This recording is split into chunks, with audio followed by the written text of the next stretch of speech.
Bonjour à tous, j'espère que vous allez bien et que cette vidéo vous trouve dans de parfaites conditions.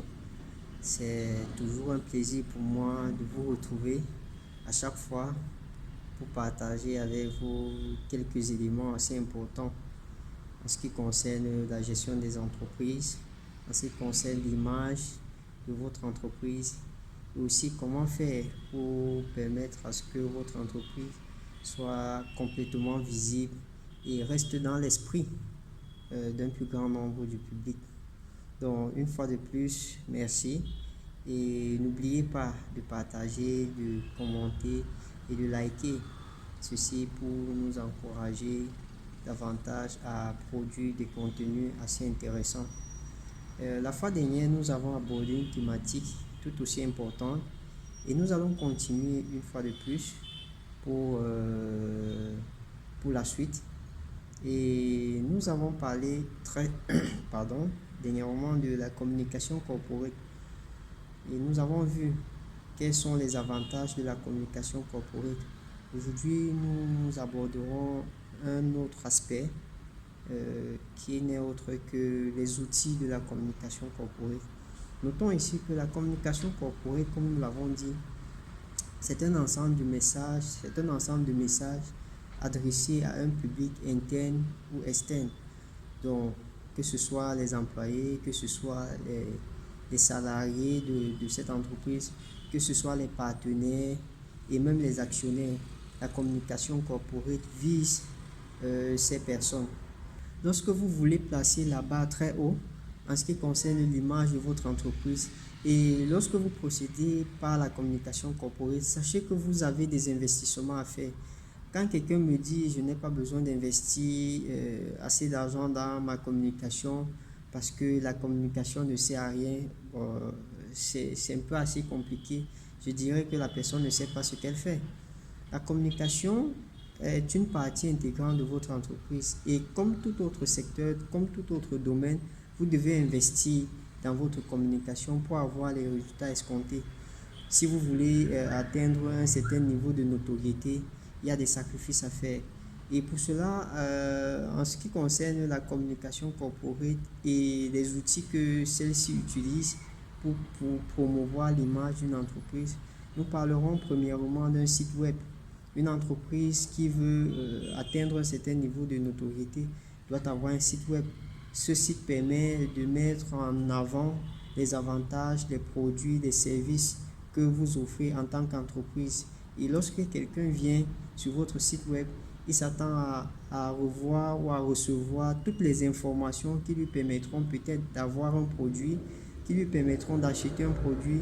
En ce qui concerne le coût, bref, sur le site web, c'est une vitrine, c'est la vitrine de votre entreprise. Donc pour cela, vous devez maximiser, faire des efforts pour que votre site web soit excellemment bien conçu. Comme autre outil de la communication corporate, nous avons les réseaux sociaux. Nous savons que le digital a dominé le monde et toutes les entreprises doivent s'arrêter au pas de la technologie. Et ceci en mettant sur pied, en étant présent sur les différents réseaux sociaux, que ce soit sur Facebook, LinkedIn, Instagram, Twitter, TikTok.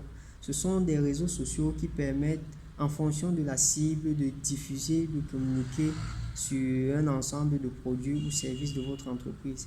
Sachez déjà que ces réseaux sociaux, ces différentes plateformes sont différentes les unes des autres. Donc, ce que vous allez probablement mettre sur Facebook sera différent. Le message sera forcément différent de ce que vous allez mettre sur LinkedIn et sur Instagram. Les contenus diffèrent. Dans les prochains jours, nous reviendrons sur les spécificités de chaque réseau social. Nous savons tous que ces réseaux diffèrent les uns des autres et pour cela, le message, la communication sera différente en fonction du réseau que nous aurons en face de nous. Donc, nous allons continuer à parler de la communication corporate, des outils de la communication corporate et nous prendrons un autre aspect qui est l'emailing, qui est un outil de la communication corporate qui permet d'envoyer des messages, des mails à des clients, à même des employés de l'entreprise pour leur permettre d'être à jour en ce qui concerne l'évolution de votre entreprise. Donc, comme nous avions dit la fois dernière, si vous ne dites pas ce qu'est votre entreprise, d'autres diront ce qu'elle n'est pas. Donc, à chaque occasion que vous avez de communiquer, de dire ce que votre entreprise est en train de faire, faites-le. N'attendez pas que lorsque la crise va arriver, avant de commencer à chercher sur quel réseau, comment est-ce que je vais communiquer. Non, il faudrait que la communication soit au quotidien. Si vous ne pouvez pas le faire au quotidien, que ce soit peut-être par mois, par semaine, chaque fin de semaine. Ensuite, nous avons les présentations et les réunions. Nous savons tous que les réunions sont un moment de partage d'informations entre la hiérarchie et les employés. Donc, c'est un moment où les employés doivent comprendre quelle est la vision de l'entreprise, quelles sont les nouvelles valeurs, quels sont les nouveaux produits ou la nouvelle stratégie qui a été mise en place pour permettre à l'entreprise de mieux se porter. Donc, c'est un partage d'informations et pour cela, des personnes en interne comme en externe doivent être informées sur le moindre fait et geste de l'entreprise. Par la suite, nous avons les appels d'équipe et visioconférences. Et c'est un moyen, c'est l'un des outils également qui permet de communiquer sur l'entreprise lorsque vous ne pouvez pas être là, vous ne pouvez pas être présent. Mais étant donné que le monde de la technologie a évolué, vous pouvez faire des appels conférences de telle manière à ce que s'il y a une stratégie qui doit être élaborée dans une entreprise et que le responsable ne soit pas disponible, ne soit pas présent physiquement, vous pouvez faire des appels conférences où chaque participant pourra donner son point de vue par rapport à la stratégie globale de l'entreprise. Avant de conclure cette partie, je dirais que la communication corporate prend aussi en compte un élément très important. Beaucoup diront que ce n'est pas un outil, mais je mentionne et j'affirme que cet outil également fait partie de la communication, que la communication corporate utilise. On parle ici de la RSE, qui est la responsabilité sociale de l'entreprise. Nous voyons que les entreprises aujourd'hui font des dons, font des constructions, sponsorisent des enfants pour la rentrée. Si vous construisez un forage et que les gens puissent de l'eau, viennent se ravitailler, quittent de très loin pour venir se ravitailler, sachez que face à un concurrent, si le choix venait à se faire, ces personnes qui auront bénéficié de cet avantage-là se pencheront naturellement sur votre entreprise, tout simplement parce que cette entreprise les a marqués, est restée dans leur pensée.